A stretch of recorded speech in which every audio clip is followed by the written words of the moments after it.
নির্যাতনের সঙ্গে যুক্ত আসামিদের দৃষ্টান্তমূলক শাস্তি দিতে হবে।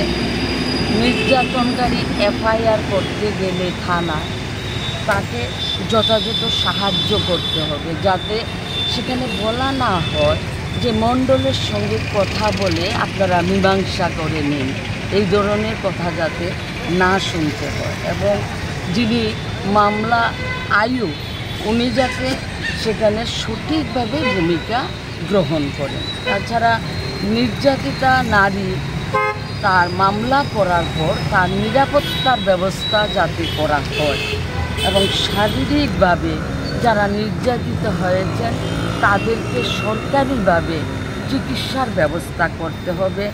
এবং খুন হওয়া যে পরিবার আছে, পরিবারের সদস্য আছে, যেখানে পরিবারের সদস্য খুন হয়েছে তাদেরকে আর্থিকভাবে সাহায্য করতে হবে। বিশেষ করে আমরা 14 মাসের যে শিশুটি বাণীসাগরে খুন হয়েছেন, ধর্ষণের পর খুন হয়েছেন, তার যে মা, এই মাকে, অসহায় মাকে আর্থিকভাবে সাহায্য করতে হবে। এই বিষয়গুলো নিয়ে আজকে আমরা এখানে ডেপুটেশনে মিলিত হয়েছি।